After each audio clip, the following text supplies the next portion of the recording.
Today, we're diving into some legendary machines that didn't just harvest crops, they harvested change. Some of these combines were so ahead of their time, they faced ridicule before becoming icons of agricultural innovation. Let's start with Massey-Harris Model 20 from 1938. This combine wasn't just a new piece of farm equipment, it was a complete reimagining of how harvesting could work. In an era when every combine needed a tractor to pull it, Massey-Harris dared to think differently. They created something that would make farmers stop and stare: the first mass-produced self-propelled combine. When Massey-Harris unveiled the Model 20, many farmers wouldn't touch it. They were convinced a self-propelled combine was just asking for trouble. After all, if it ain't broke, don't fix it, right? But Massey-Harris did something brilliant. They started loaning these machines out for free. That's right. They were so confident in their design that they essentially said, try it and then tell us we're wrong. The Model 20 integrated 3 separate operations into one smooth process: cutting, threshing, and cleaning. Before this machine, you needed different equipment and multiple passes through your field to get the same result. This combine could do it all in one go, and did it with remarkable efficiency for its time. What made the Model 20 truly special was its timing. As World War II approached, farms across America were facing severe labor shortages. Young men were leaving for military service, and suddenly, having a machine that could do the work of several people wasn't just convenient, it was essential. This combine could keep a farm running with minimal crew, something that proved invaluable during the war years. Despite its revolutionary design, only 925 Model 20s were built over a 2-year period. But don't let that small number fool you. Each one of these machines proved that self-propelled combines weren't just possible, they were the future of farming. The Model 20 paved the way for its successor, the Model 21, and showed farmers everywhere that sometimes the biggest risk is not taking one at all. What's particularly fascinating is how this machine changed farmers' mindsets. Those who initially scoffed at the idea of a self-propelled combine soon found themselves unable to imagine farming without one. The Model 20 didn't just harvest crops, it harvested trust in a new way of thinking about farm machinery. Next up is a machine that turned a tractor company into a harvesting legend: the 1947 John Deere Model 55. While other manufacturers had been building self-propelled combines for years, John Deere took their time getting into the game.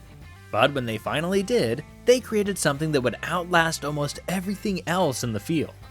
The Model 55 wasn't just built, it was overbuilt. Powered by a robust 6-cylinder Hercules QXD3 engine, this combine was engineered with the kind of durability that would make modern throwaway culture cringe. Its 45-bushel grain tank might seem modest by today's standards, but in 1947, this was exactly what farmers needed. The design was so perfect for its time that John Deere found themselves rushing to create bigger versions just to keep up with demand. Here's something that'll raise your eyebrows. While most farm equipment from the 1940s ended up in scrapyards or museums, Model 55s were still actively harvesting crops in the 1980s. That's right, these machines were still earning their keep more than 30 years after they rolled off the assembly line. The success of the Model 55 wasn't just about its mechanical reliability. John Deere had done something remarkable. They'd created a machine that perfectly balanced power, efficiency, and simplicity. Farmers could maintain these combines themselves, and parts were built to last rather than to be replaced. It's the kind of engineering that made people trust the John Deere name, transforming the company from a plowmaker into a harvesting powerhouse. What really sets the Model 55 apart is its legacy. These combines became more than just machines. They became part of the family farm's heritage. Stories abound of Model 55s being passed down from parents to children, still running strong decades after their first harvest. Some of these combines worked fields for so long that they harvested crops for 3 generations of farmers. In an age where we measure equipment life in years, the Model 55 measured it in decades. Even today, you can still find Model 55s tucked away in barns across the country. Some are restored to their original glory, while others continue to work smaller fields. It's a testament to an era when things were built to last, and the Model 55 stands as proof that sometimes being late to the game means you've had time to perfect your play. Moving on, we're looking at the International Harvester 101 from 1939.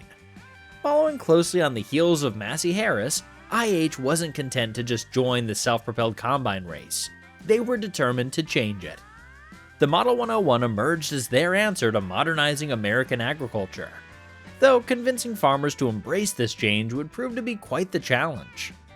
What makes the 101 story particularly fascinating is the resistance it faced. Even with its innovative enclosed threshing and cleaning systems, many farmers stubbornly clung to their pole-type combines. It's hard to imagine now, but picture trying to sell a self-driving tractor today. That's the kind of skepticism IH was up against. Farmers would actually walk past the 101 at equipment shows, heading straight for the familiar pole-type models they trusted. The 101's enclosed systems were revolutionary for their time. Before this, combines were essentially moving parts exposed to the elements, catching dust and debris while operating. IH's decision to enclose these components wasn't just about protecting the machinery, it was about improving efficiency. The sealed system meant less grain loss and cleaner operation, though it took years for some farmers to appreciate these advantages. Despite initial resistance, the 101 proved itself in the fields where it mattered most, mid-sized farms across America.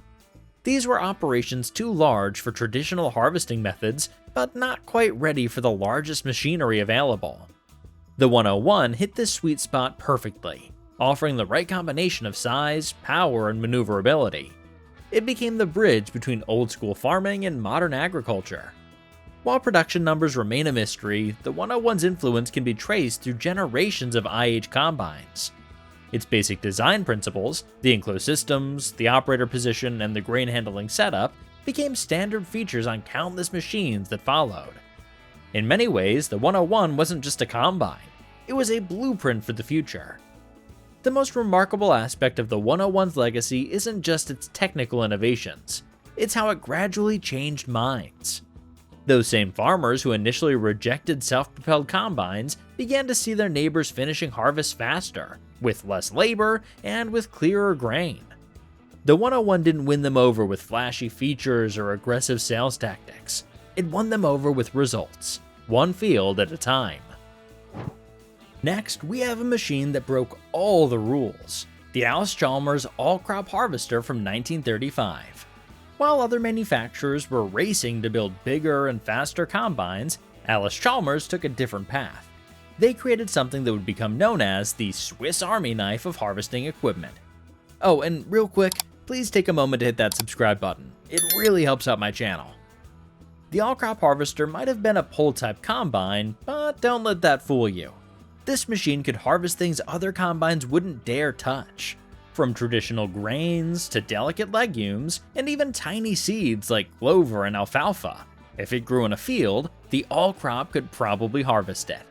This versatility wasn't just impressive, it was revolutionary for small and diverse farming operations. Think about this. While most farm equipment becomes obsolete within a decade or two, the all-crop harvester remained in production for over 35 years. That's not just a product run, that's a dynasty. Allis-Chalmers kept making these combines because farmers kept demanding them. The design was so effective that they barely needed to change it. What's truly remarkable is how these machines have stood the test of time. Walk onto a small specialty farm today and you might just spot an all-crop harvester still earning its keep. These aren't museum pieces being preserved for nostalgia. They're working machines harvesting specialty crops that modern combines can't handle. Some of these harvesters are approaching 80 years old and still bringing in the harvest. The secret to the all-crop's longevity wasn't just its mechanical reliability, it was its gentle touch. The threshing mechanism was designed to handle delicate crops without damaging them, something that even some modern combines struggle with. Small-scale organic farmers and seed producers particularly value this capability, as it allows them to harvest heritage varieties and specialty crops without losses. Each all-crop harvester that's still working today tells a story of American agricultural ingenuity. These machines represent a time when versatility was valued over size, when adaptability meant more than raw power. They remind us that sometimes the best solution isn't the biggest or the newest, it's the one that can do the most with the least. Let's now introduce a machine that completely rewrote the rules of harvesting, the 1975 New Holland TR70. This wasn't just another combine, it was the world's first twin-rotor harvester, and it changed everything about how we think about grain separation. The TR70's twin-rotor system was nothing short of revolutionary. Instead of using a single cylinder for threshing, New Holland equipped this beast with two parallel rotors that worked in harmony. The result? Cleaner grain, less damage, and harvesting speeds that made traditional combines look like they were standing still. Here's what makes this truly mind-blowing. The basic concept behind the TR70's twin-rotor system is still the gold standard today, nearly 50 years later. Modern combines might have fancier computers and more powerful engines, but they're still using the same fundamental principle that New Holland pioneered with the TR70. This combine became an instant favorite among large-scale farmers who needed to harvest more grain in less time. Its success was so profound that it influenced the entire industry. Both New Holland and Case IH based their future designs on this groundbreaking machine. The TR70 didn't just harvest crops, it harvested the future of farming technology. It's rare to find an innovation that stands the test of time so completely. But the TR70's legacy lives on in virtually every modern rotary combine working the fields today. Now we have the machine that transformed harvesting forever, the 1977 Case IH Axial Flow 1460. While other manufacturers were making incremental improvements, Case IH completely reimagined how a combine should work. The Axial Flow system was more than just a new feature, it was a complete revolution in harvesting technology. The genius of the 1460 lay in its simplicity. By replacing the traditional cylinder and concave system with a single, long rotor, Case IH created a combine that was not only more efficient, but also gentler on the grain. The design was so effective that it became the blueprint for virtually every Case IH combine that followed. What's truly remarkable is how many of these combines are still operating today. We're talking about machines built in the late 1970s, still bringing in harvest nearly 5 decades later. This wasn't just due to good engineering. It was because the axial flow system had fewer moving parts, which meant fewer things could go wrong. The 1460's impact on farming can't be overstated. It proved that sometimes the best solution is the simplest one.